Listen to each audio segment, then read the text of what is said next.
जजेस स्कैंडल की खबर का शोर जोरों पे है। अब सवाल यह है कि इसका अंजाम क्या होगा और ये क्या पाकिस्तान की तारीख में पहली बार हुआ है। इसके अलावा इसी हवाले से अल्ताफ हुसैन साहब ने एक कड़क बयान दाग दिया है। इन दो पॉइंट्स पे व्लॉग में बात करेंगे। जी अस्सलाम वालेकुम, मेरा नाम खुर्रम फहद है। जिन लोगों को इस हवाले से नहीं पता तो एक मुख्तसर सा रीकैप उनको देते हैं। इस्लामाबाद हाई कोर्ट के 6 जज हैं, सीनियर जज हैं। तो उन्होंने सुप्रीम जुडिशल काउंसिल से शिकायत की है कि उनके काम में एजेंसी यानी आईएसआई मुदाखलत कर रही है, तो उनकी मदद की जाए और एजेंसी को रोका जाए। अब बात यह है कि ये मामला सोशल मीडिया पे आ गया तो इसका प्रेशर भी पड़ गया और ये चीज वायरल भी हो गई और इस हवाले से हर जगह जो है वो बात हो रही है।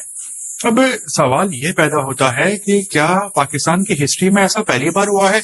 पाकिस्तान की तारीख में ऐसा हमेशा से होता आया है, यानी कि जो इस्टेब्लिशमेंट का अहम जुज है एजेंसीज पाकिस्तान की, तो ये हमेशा से ही सियासत में और जो अदालती मामलात हैं इसमें उनका असर व रसूख होता है।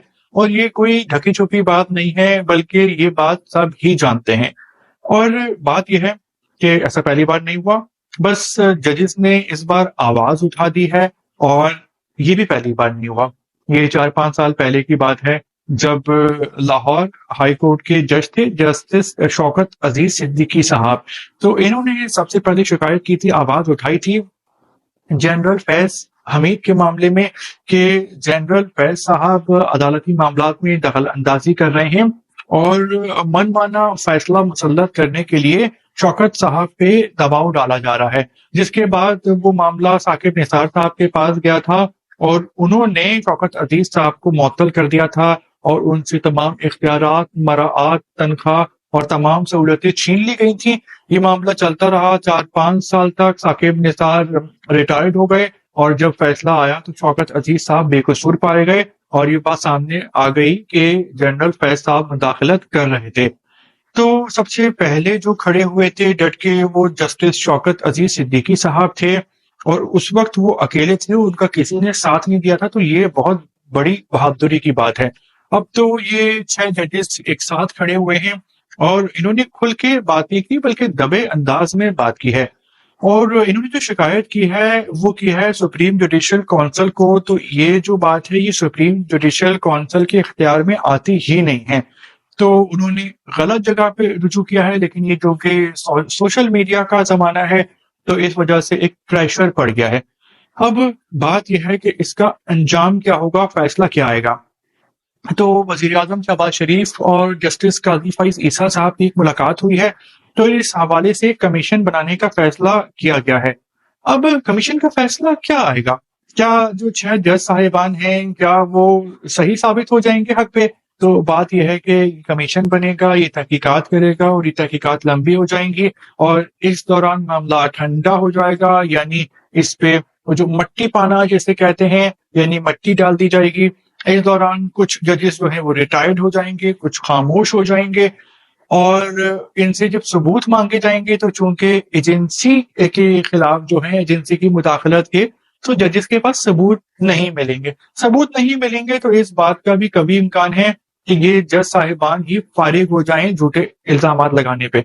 इल्जामात में तो दम है, लेकिन चूंकि कमीशन और अदालत सबूत मांगते हैं और एजेंसी का काम ही सबूत फराहम करना है, तहकीकाती इदारों का काम सबूत फराहम करना है, तो ये अपने खिलाफ भला सबूत कैसे फराहम कर सकते हैं।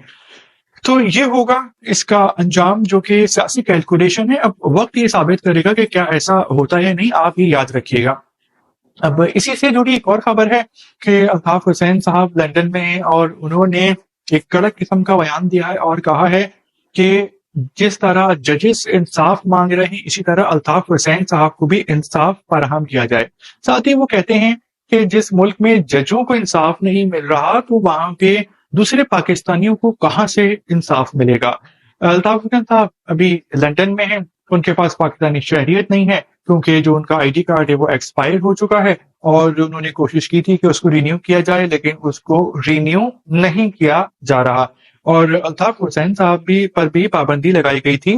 अगर हम सबको याद हो कि 2015 की बात है, उस वक्त जस्टिस मुजाहिर नकवी साहब थे جو کہ لاہور ہائی کورٹ کے جج تھے، اور اس وقت ان کا کردار پرو اسٹیبلشمنٹ تھا اور بعد میں وہ اینٹی اسٹیبلشمنٹ ہو گئے۔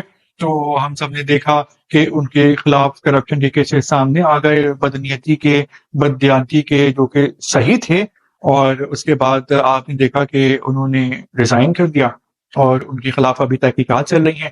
تو انہوں نے الطاف حسین صاحب پہ پابندی لگائی تھی، ان کی تصویر پہ، تقریر پہ، تحریر پہ، اور وہ خود ہی کرپٹ ثابت ہو گئے۔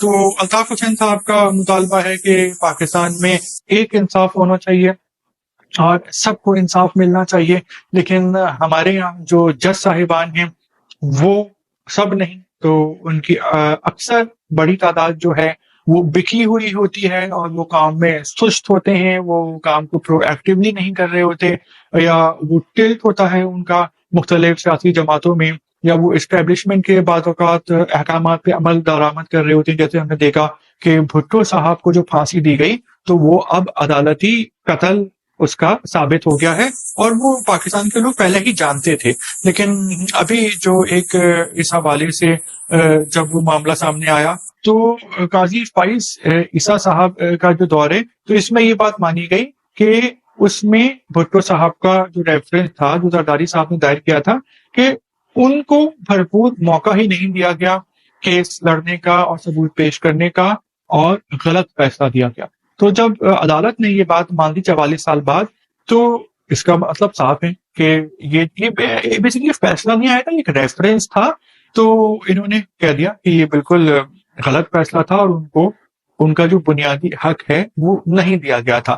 تو ابھی بھی اگر ہم دیکھیں تو جو عوام کی بڑی تعداد ہے اور جو عدلیہ کی جو بڑا حصہ ہے، وہ اس کا جھکاؤ اور اس کی محبت عمران خان کی طرف ہے۔ اب یہ صحیح بات نہیں ہے، لیکن کہ جو اسلام آباد ہائی کورٹ کے 6 ججز ہیں یہ سب عمران خان کی محبت میں گرفتار ہیں۔ کچھ کا جو جھکاؤ ہے وہ خان صاحب کی طرف ہے، اور کچھ واقعی میں اصول پسندی پہ کھڑے ہوئے ہیں کہ ججوں کو انصاف فراہم کرنے دیا جائے، اور کچھ ججز ایسے ہوتے ہیں کہ جن کا دامن خود داغدار ہوتا ہے، اور جو اسٹیبلشمنٹ کے خلاف چون چرا کرتے ہیں تو ان کے اپنے خلاف مقدمات کھول دیے جاتے ہیں، جیسا کہ ہم نے دیکھا کہ الطاف حسین صاحب پہ پابندی لگانے والے مظاہر نقوی صاحب کا دامن خود ہی داغدار ثابت ہو گیا۔ تو آپ کا کیا خیال ہے کہ کیا الطاف حسین صاحب کو انصاف ملے گا یا نہیں؟ ویلاگ آپ کو کیسا لگا؟ آپ اپنی رائے ظاہر کر سکتے ہیں، اور آپ ویلاگ کو لائک تو کرتے ہیں تو پلیز سبسکرائب بھی کریں۔ شکریہ۔